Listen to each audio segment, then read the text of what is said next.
अस्सलाम वालेकुम viewers, welcome again to Urdu primary world. Video में आगे बढ़ने से पहले अगर आप इस चैनल पर नए हैं और आपने चैनल को सब्सक्राइब नहीं किया है तो चैनल को सब्सक्राइब कर लें, वीडियो को लाइक और शेयर करें। रिच कोर्स मजमून उर्दू जमात हफ्तुम 7वीं जमात के लिए 19वां दिन सलाहियत या तसव्वुरात समझना, बोलना और लिखना। आओ मालूम करें उस्ताद या सरपरस्त की मदद से इख्तिबास समझना और इस पर मुनहसिर पूछे गए सवालात के जवाबात बोलना और लिखना।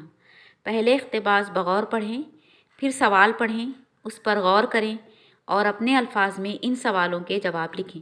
अब आपको क्या करना है, अपने उस्ताद या सरपरस्त की मदद से नीचे जो इख्तिबास या पैराग्राफ दिया है उसको समझना है और इसके नीचे जो सवालात दिए गए हैं उनके जवाबात आपको बोलना और लिखना है। तो उसके लिए पहले आप इख्तिबास गौर से पढ़ेंगे, फिर सवाल गौर से पढ़ेंगे और फिर गौर करके जवाब अपने अल्फाज में लिखेंगे। आओ अहलियत पैदा करें। पहली बात, किसी गांव में एक बुढ़िया रहती थी, बड़ी खूसट और ज़िद्दी। उसके पास एक मुर्गा था जो रोज़ सुबह बांग देता, कुकड़ू कू कुकड़ू कू। थोड़ी देर बाद सूरज तुलू होता और सुबह हो जाती। बुढ़िया सोचती कि सूरज तो मेरे मुर्गे के बांग देने से निकलता है, अगर मैं इसको गांव से बाहर लेकर चली जाऊं तो सूरज कैसे निकलेगा। उसने गांव वालों से कहा, मैं अपने मुर्गे को लेकर जा रही हूं, जब ये बांग नहीं देगा तो सूरज नहीं निकलेगा, तब तुम लोग मेरी कद्र करोगे। बुढ़िया मुर्गे को लेकर पास की पहाड़ी पर चली गई। रात गुजर गई और सुबह वक्त पर सूरज तुलू हुआ। बुढ़िया मुंह लटकाए लौट आई। गांव वाले उसकी सादगी पर हंसने लगे। सोच कर बताइए कि मुर्गे के बांग देने और सूरज के तुलू होने में क्या ताल्लुक़ है। अब आपको ये इख्तिबास समझना है कि किसी गांव में एक बुढ़िया रहती थी, लेकिन वो बड़ी खूसट और ज़िद्दी थी। उसके पास एक मुर्गा था जो बांग देता, तो वो समझती कि मेरा मुर्गा बांग देता है तो सुबह होती है, अगर मैं मुर्गे को लेकर कहीं चली जाऊं तो इस गांव में सुबह ही ना होगी। तो उसने क्या किया कि एक दिन अपने मुर्गे को लेकर पहाड़ पर चली गई। सोचा कि अगर मेरा मुर्गा बांग नहीं देगा तो सुबह नहीं होगी और गाँव वालों को मेरी कद्र होगी, लेकिन ऐसा नहीं है।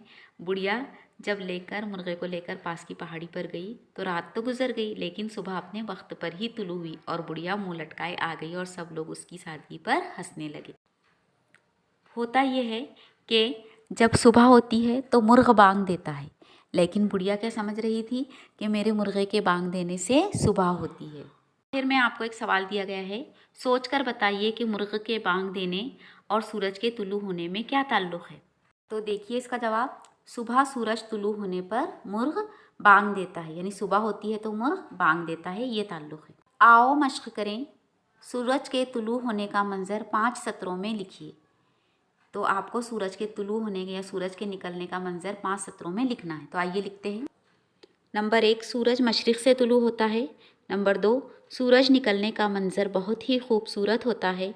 नंबर 3, सूरज निकलने पर हर तरफ उजाला फैल जाता है। नंबर 4, परिंदे चहचहाते हैं।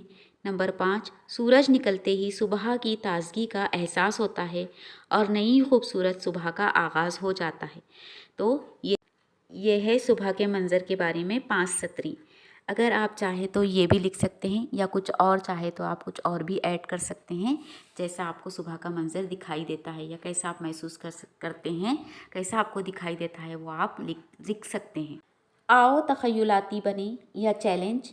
सूरज को खुर्शीद कहते हैं, ज़ेल के लफ्ज़ों को और क्या कहते हैं, लिखिए।